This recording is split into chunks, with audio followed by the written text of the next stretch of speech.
Olá, boa noite a todos, juntos para mais uma semana dos nossos estudos do Livro dos Espíritos. Nós que estamos aqui juntos há mais de um ano, sempre às terças, quartas e quintas, das 7 às 7h30.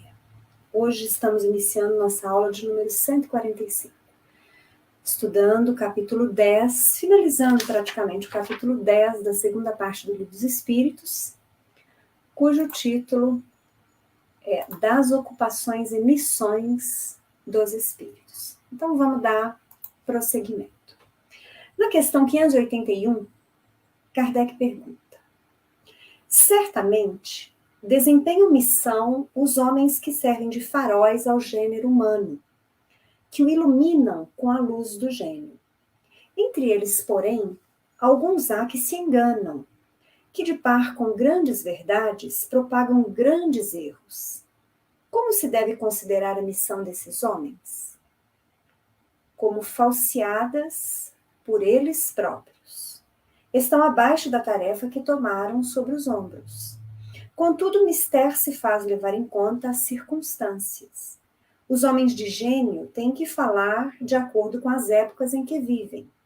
E assim, um ensinamento que pareceu errôneo ou pueril numa época adiantada, pode ter sido o que convinha no século em que foi divulgado. Então vejam só que interessante essa resposta dos espíritos. Então, na pergunta, Kardec diz assim que há grandes almas que vieram iluminar o conhecimento das coletividades. Mas se percebe que dentro destas missões ou dessas mensagens, muitos se deixaram levar e cometeram erros pessoais de interpretação, que passaram para aqueles que os seguiam, que os liam, que neles acreditavam. Então, Kardec quer saber o que acontece com a tarefa destes espíritos. Então, os espíritos dizem que a tarefa deles resta, em resumo, incompleta. Eles não conseguiram efetivar de modo completo a tarefa assumida, estavam aquém da tarefa que assumiram. Mas aí a gente faz um adendo, né? Deus nos conhece profundamente.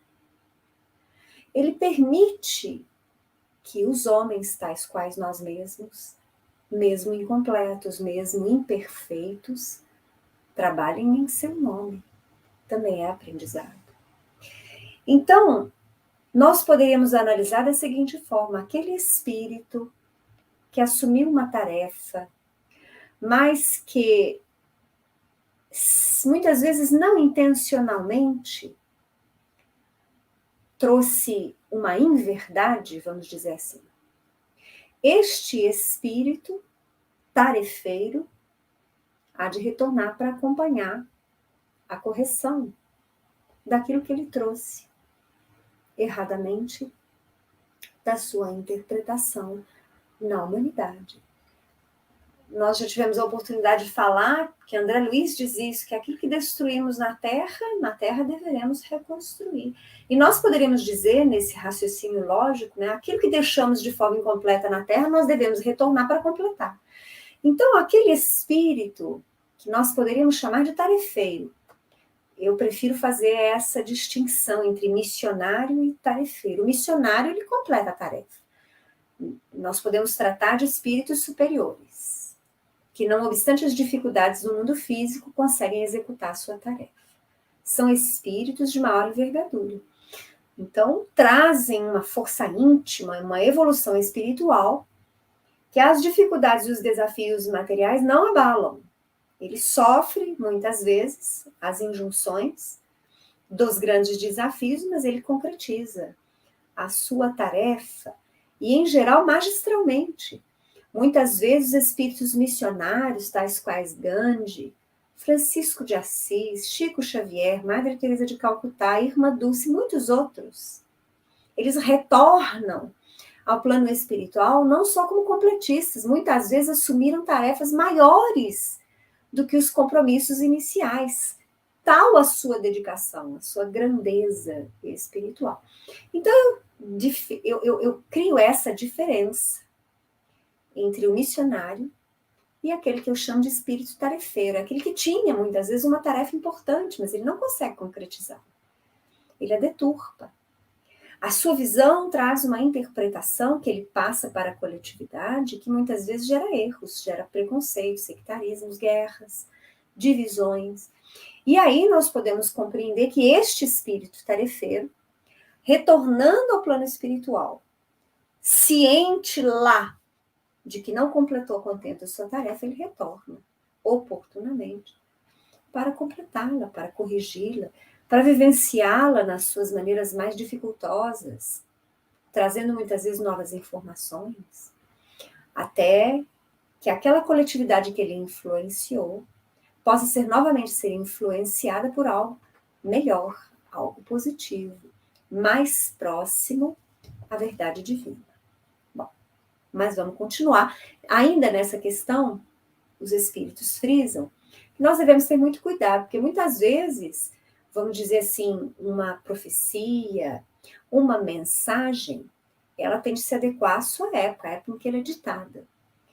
E, posteriormente, isso pode parecer simplório para gerações posteriores. Mas aquele que fala à coletividade, ele tem de se adaptar à linguagem da época, aos costumes da época. Por mais que ele traga inovações, como Jesus, por exemplo, trouxe. Jesus foi revolucionário. Jesus disse diferente de tudo que na sua época os poderosos diziam. A religião judaica dizia. Então, ele era um revolucionário. Ele trouxe uma mensagem completamente diferente. Mas ele precisou utilizar-se de uma linguagem simples que convinha àquela época. Então, ele utilizou-se das parábolas. Então, é exatamente isso que eu estou querendo dizer, que os espíritos dizem nessa resposta. Que muitas vezes, os espíritos missionários, ou mesmo os tarefeiros, que nós estamos falando, uma divisão que eu fiz, né, nesse instante, eles precisam se utilizar da linguagem própria, ao tempo em que vivem, apesar das suas ideias serem mais avançadas. Essa é uma realidade que a gente pode perceber. E aí, séculos posteriores, se aquela era uma parcela de verdade, ela subsiste. Se ela não era, ela se apaga. 582.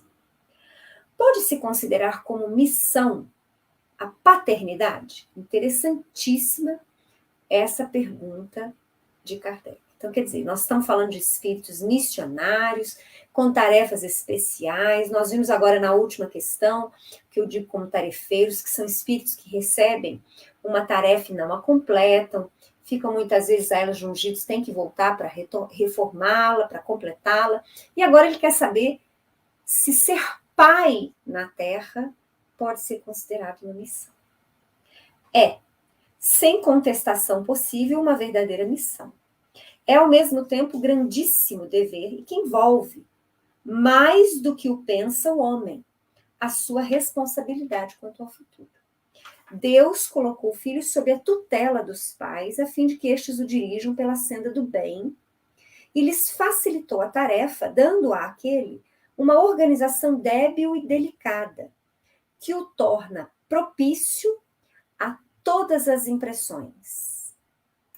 Muitos há, no entanto, que mais cuidam de aprumar as árvores do seu jardim e de fazê-los dar bons frutos em abundância, do que de formar o caráter de seu filho.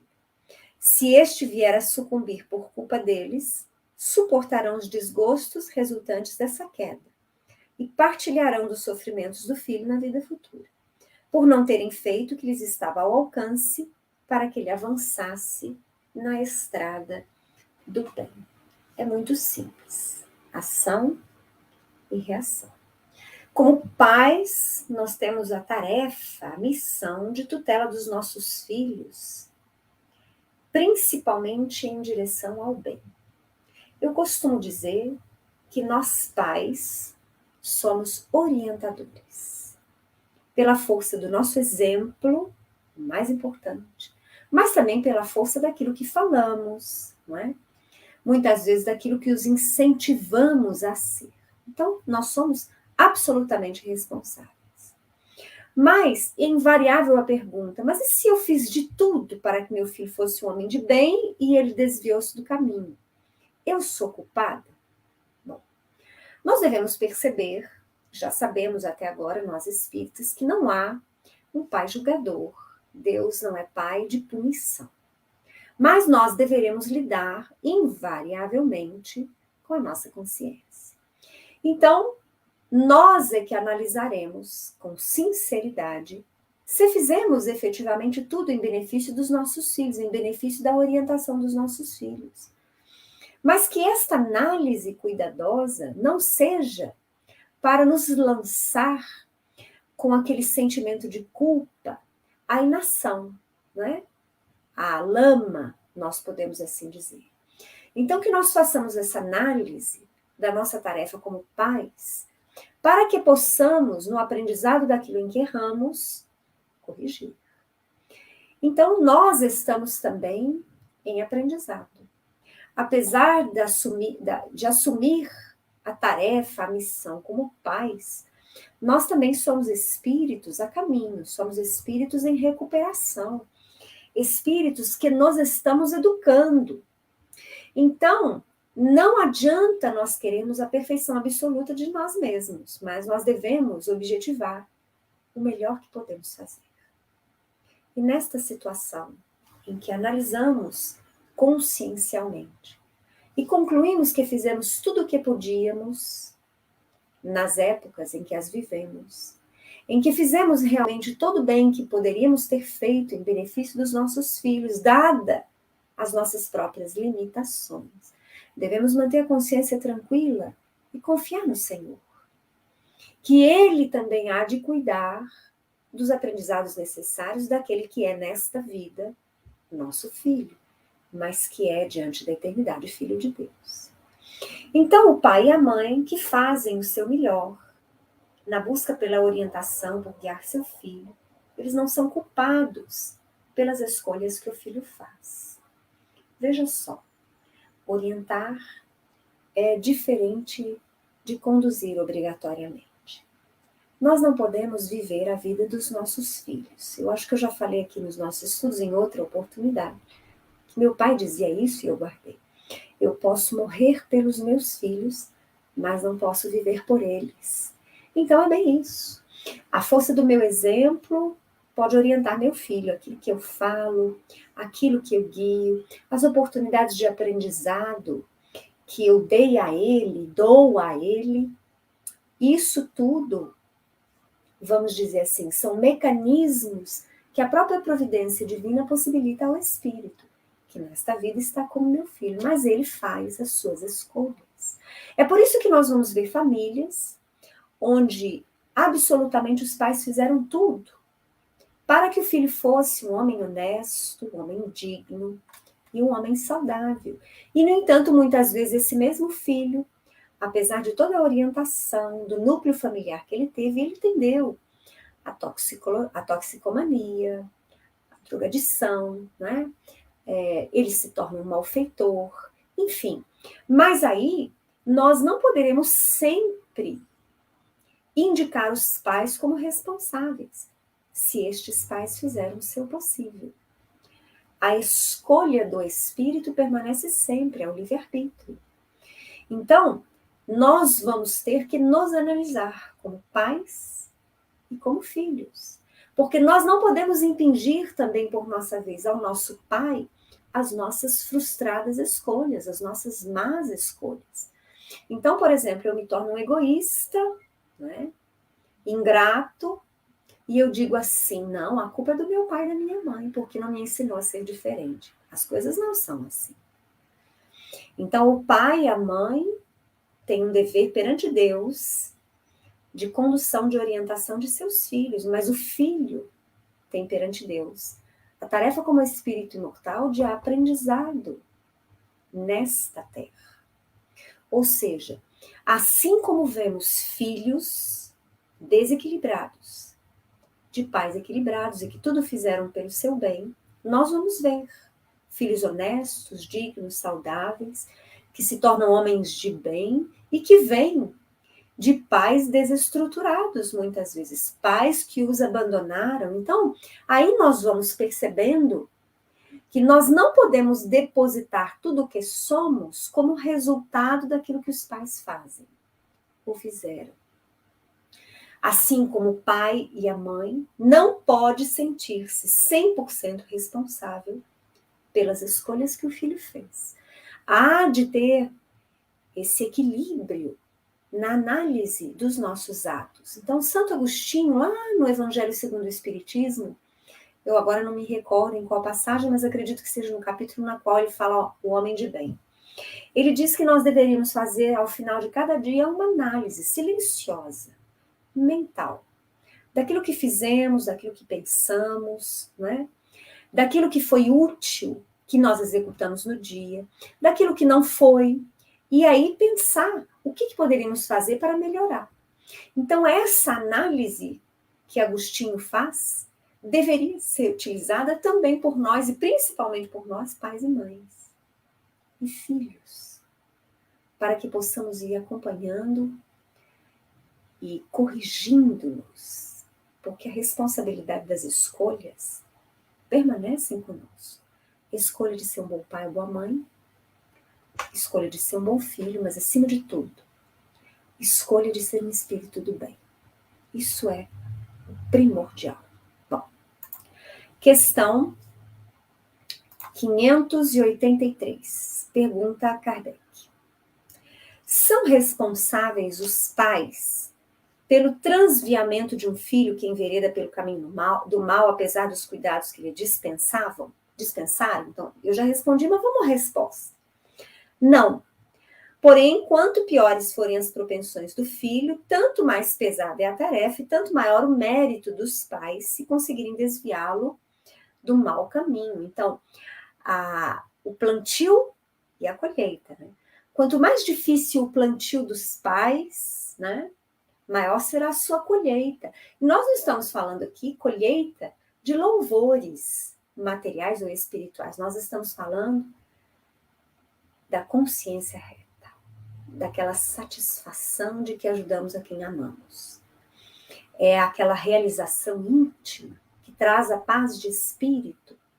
Quando muitas vezes nós nos comprometemos na programação reencarnatória em receber espíritos, muitas vezes caros aos nossos corações, que desviaram no passado, e nessa vida a gente consegue fazer por eles um redirecionamento de seu caminho, conscientes de que a escolha é deles, mas a orientação foi nossa. Então é isso que os espíritos estão dizendo aqui, quer dizer, os pais não são responsáveis pelas más escolhas, mas eles se sentem profundamente felizes quando conseguem bem orientar a seus filhos. Na linha A dessa mesma questão, Kardec pergunta: se um filho se torna homem de bem, não obstante a negligência ou os maus exemplos de seus pais, tiram estes daí algum proveito? E aí a resposta: Deus é justo. Aí vocês vão falar assim: não entendi. Como assim? É simples. Deus é justo. A cada um segundo as suas obras. Se o pai e a mãe não realizaram corretamente a sua tarefa de orientar aquele filho, mas todavia o filho tornou-se um homem de bem, o pai e a mãe não vão colher frutos do homem de bem que o filho se tornou, porque eles não realizaram a sua tarefa. Nós precisamos pensar que quando nós falamos em tarefas e em missões, isso nos liga diretamente ao Pai Celestial. Então, nós não nos comprometemos tão somente com aqueles que elegemos para que façam parte das nossas vidas no plano material. Então, vou dar um exemplo prático. Eu não assumi compromissos antes da minha reencarnação. Eu não assumi compromisso somente com o Caiafa, meu esposo, e com os meus filhos, Nicolas, Otávio e Cecília. Não. O meu compromisso, há um compromisso com eles, pelos quais eu vou responder, se eu executá-los bem ou mal. Mas há um compromisso meu para com o Pai, no aprendizado que o meu espírito eterno precisa realizar. Então, muitas vezes, se eu não realizo a contento a minha tarefa para com os meus filhos, invariavelmente eu não vou ter realizado a minha tarefa de aprendizado como espírito imortal. Eu não vou colher frutos disso. Mesmo se os meus filhos tenham aprendido as necessárias lições pela vida, ou seja, não com a minha contribuição. Eles se tornam pessoas de bem, mas eu falhei na minha tarefa. E porque eu falhei na minha tarefa, eu falhei para comigo e para com Deus. Então, eu hei de continuar a me empenhar no aprendizado que ainda me falta. Pode ser que eu não precise refazer a minha tarefa com estes espíritos, porque eles podem ter se distanciado de mim. Mas eu posso ter de realizar essa tarefa de aprendizado como mãe com outros espíritos, para que eu resgate o aprendizado que eu deixei de fazer. Ficou claro para vocês? É por isso que os espíritos resumirem Deus é justo, ou seja, ele não vai premiar um pai ou mãe que falharam, apesar do resultado ter sido positivo do filho. Mas foi positivo não por causa do pai e da mãe, foi positivo porque o espírito dele soube aproveitar os desafios e as dificuldades que a vida foi lhe apresentando. Ele já deveria ter algum mérito no campo moral para ter se mantido firme, apesar das falhas dos pais que deveriam ter orientado e não orientado. Então, espero que tenha ficado claro para vocês essa resposta bem sucinta. Deus é justo, né? Mas espera aí, o que quer dizer isso? É exatamente isso que eu falei. Ninguém vai receber sem ter plantado.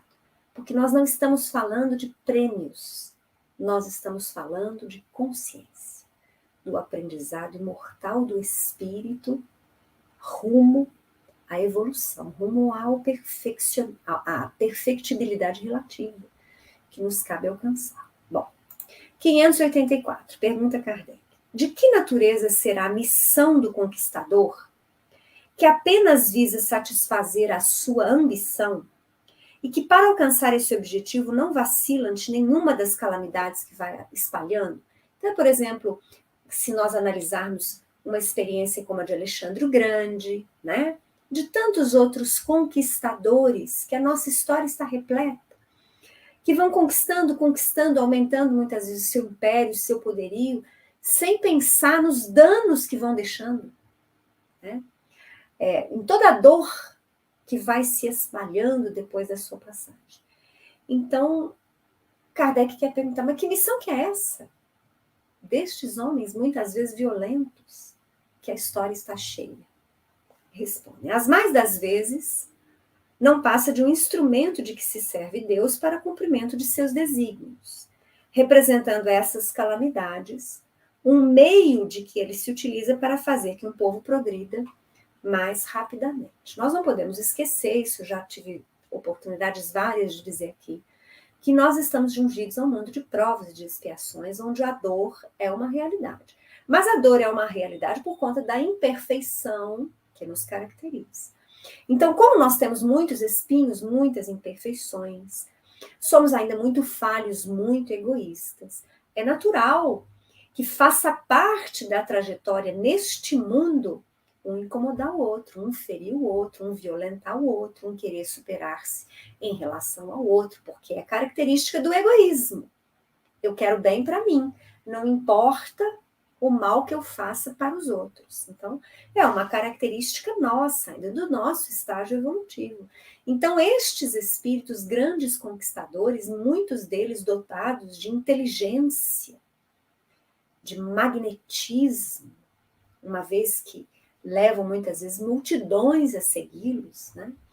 Então, eles são, na verdade, instrumentos de Deus, porque muitas vezes, ao levar a dor, a guerra, a revolução, eles estão fazendo com que o seu caminho, né, obrigatoriamente vá haver um progresso, porque depois das grandes destruições, há o progresso. Muitas vezes o comodismo traz a necessidade de grandes modificações, de grandes revoluções, para que haja um avançar. É muito interessante isso, porque André Luiz fala da dor evolução, no livro Evolução em Dois Mundos. E é mais ou menos isso. Nós vamos estudar lá do outro, no Evangelho segundo o Espiritismo, a lei de destruição. É isso aqui. É disso que nós estamos fazendo. Estes espíritos não são programados pela espiritualidade superior para destruírem, para avançarem egoisticamente. Mas eles são colocados na trajetória dos povos, dadas as suas características, porque Deus nos conhece, a espiritualidade superior sabe, e então são colocados na história das civilizações para fazer exatamente esses grandes movimentos de avanço. Eles podem ser mais suaves e podem ser mais brutos. É a escolha daquele espírito. Na linha A dessa mesma questão 584, Kardec pergunta: nenhuma parte tendo na produção do bem que dessas calamidades passageiras possa resultar, pois que visava um fim todo pessoal, aquele que dela se constitui instrumento tirará, não obstante, proveito desse bem? Nós já fizemos esse comentário, mas vamos à resposta.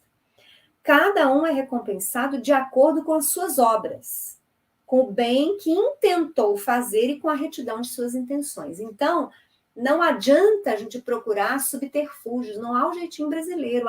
Eu fui muito violento, mas olha, foi positivo, o pessoal se movimentou. Não adianta, você responderá pela violência. Então, as nossas ações geram reações que invariavelmente vão retornar para nós, uma vez que nós ainda não fizemos o aprendizado perante Deus. Então, se eu ainda sou um governante violento, um conquistador violento, eu hei de retornar ao plano físico quantas vezes forem necessárias para que eu aprenda a ser suave, para que eu aprenda a amar, para que eu aprenda a ter compaixão. Não vai ser analisado o resultado daqueles outros. Cada um dos outros, diante de si e de Deus, tem um aprendizado particular, individual, inderrogável, e que não pode passar para ninguém mais. Então, é isso que os espíritos estão dizendo. E aí, Kardec faz um comentário. Eu trouxe alguns trechos para vocês, porque finalizando esse capítulo 10, nós iniciamos amanhã o capítulo 11, né? Então, os trechos que eu separei, o primeiro é esse. Uns percorrem os mundos, se instruem e preparam para nova encarnação. O Kardec está falando aqui justamente dos espíritos que encarnam, né? E que muitas vezes têm experiências várias. Então, nós estamos presos à Terra.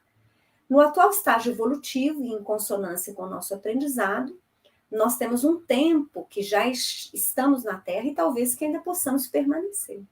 Mas nós não estamos presos à Terra. Invariavelmente somos espíritos que viemos de outras casas planetárias, muitos de nós.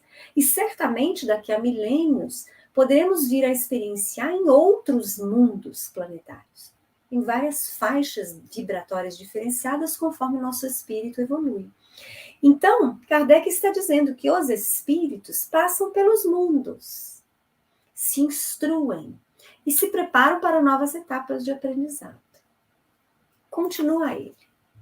Outros, mais adiantados, se ocupam com o progresso, dirigindo os acontecimentos e sugerindo ideias que lhes sejam propícias. Assistem os homens de gênio que concorrem para o adiantamento da humanidade. Então, veja só. Ele está falando aqui, nós estamos no capítulo das ocupações e das missões dos espíritos. Então, nós, que somos espíritos medianos, ainda estamos atuando nas etapas de aprendizado. Então, passamos pelo mundo com pequenas tarefas de aprendizado, nos instruindo e nos preparando. Mas existem espíritos mais elevados que nós, que se ocupam do progresso dos mundos, são os dirigentes, são os governadores espirituais, tal qual Jesus o é. Porque se a Terra tem em Jesus, seu governador espiritual, cada planeta onde existe vida nos universos criados pelo Pai Celestial tem também seu governador espiritual. E aí estes espíritos que não reencarnam mais, eles dirigem os acontecimentos e sugerem ideias, né, para que haja um melhor progresso, cada vez maiores melhorias, né? Assistem os homens de gênio que concorrem para o adiantamento da humanidade. Aqui até eu corrijo, estes espíritos não são ainda os governadores espirituais, são os espíritos superiores, que nos auxiliam através da intuição, né? Muitas vezes dirigindo grandes falanges, como por exemplo Bezerra de Menezes, como Maria, né? Espíritos superiores, espíritos de luz que nós ainda não podemos medir, nós já não podemos medir mais, e que então instruem os homens, principalmente os homens de gênio que encarnam na Terra, para que se faça o progresso espiritual. Outros encarnam com uma missão de progresso. São destes espíritos superiores que assumem missões e reencarnam no meio físico. Existem. Outros tomam sob sua tutela os indivíduos, as famílias, as reuniões, as cidades e os povos, dos quais se constituem os anjos guardiães, os gênios protetores e os espíritos familiares. Então, Kardec aqui está falando das várias missões e ocupações dos espíritos. Então, espíritos com grandes tarefas, mas menos particulares. A sua orientação é em relação à coletividade, ao avanço científico, avanço da medicina, filosófico, religioso. Outros têm uma tarefa um pouco mais direcionada, alguns mais personalistas, que são aqueles bons espíritos que auxiliam as famílias, os indivíduos. Outros, finalmente, presidem aos fenômenos da natureza, de que se fazem os agentes diretos. Os espíritos vulgares se miscuem em nossas operações, ocupações e diversões. E, finalmente, os impuros ou imperfeitos aguardam em sofrimentos e angústias o momento em que praz a Deus proporcionar-lhes meios de se adiantarem. Então, é um resumo que Kardec fez dos assuntos que foram tratados neste capítulo 10. Amanhã nós retornamos, no mesmo horário, às 7 horas, para iniciar o estudo do capítulo 11, que vai falar dos 3 reinos. Eu agradeço a presença hoje do Anderson, da Denise, do Carlos. O Anderson coloca um comentário aqui. Cris, eu sendo pai, sabendo que meu filho está com muitas dívidas de vidas passadas e por sua vez está manifestando em forma de doença na vida dele. Posso eu fazer caridade em nome dele para aliviar seu karma? Um pode pagar pela dívida do outro? Minha caridade e amor ao próximo pode ajudar o karma de meu filho? Interessante a sua pergunta, Anderson. Poder pode.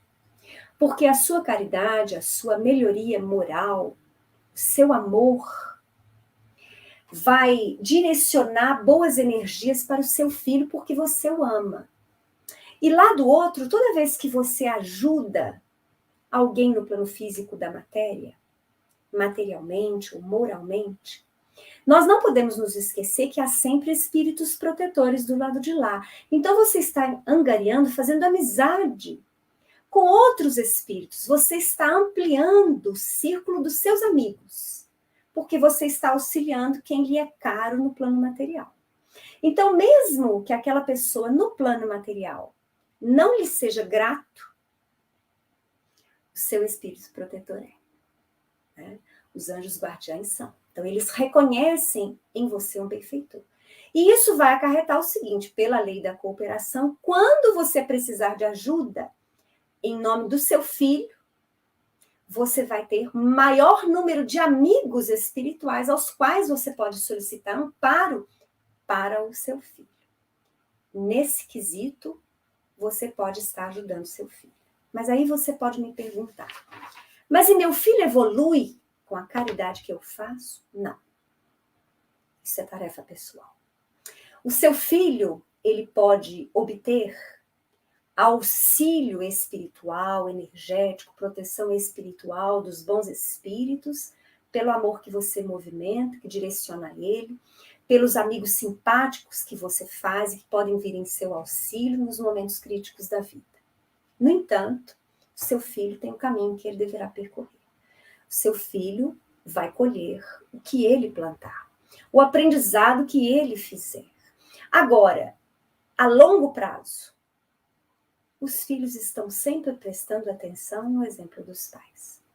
Hoje, ele pode ignorar a sua dedicação, a sua caridade, a sua humildade. Mas isso está sendo gravado no espírito do seu filho. As cenas, as palavras, o amor que você lhe dedica, está sendo gravado no inconsciente de seu filho. E ele vai poder acessar isso quando ele estiver preparado para o aprendizado. Então, nada é perdido no universo. Nada das nossas vidas é infrutífero. Todo bem sincero retorna para nós na forma de orações, de benefícios, de energia, de força, de luz e, em consequência, beneficia também aqueles espíritos que nos são caros, aqueles que amamos como lenitivo, como medicação, como força, como incentivo. Mas nós nunca caminharemos pelos nossos filhos. Nós velaremos por eles, socorreremos. Né? Nós iremos pensar suas feridas, né? Iremos colher os seus cacos, vamos dizer assim. Mas aquilo que é deles, eles vão ter de aprender a executar. Eles estão nossos filhos, mas são filhos de Deus. Assim como nós precisamos fazer a nossa caminhada sós, também eles o farão. Um grande abraço a todos vocês. Amanhã a gente retorna às 7 horas da noite para iniciar o nosso capítulo 11 do Livro dos Espíritos. Até amanhã.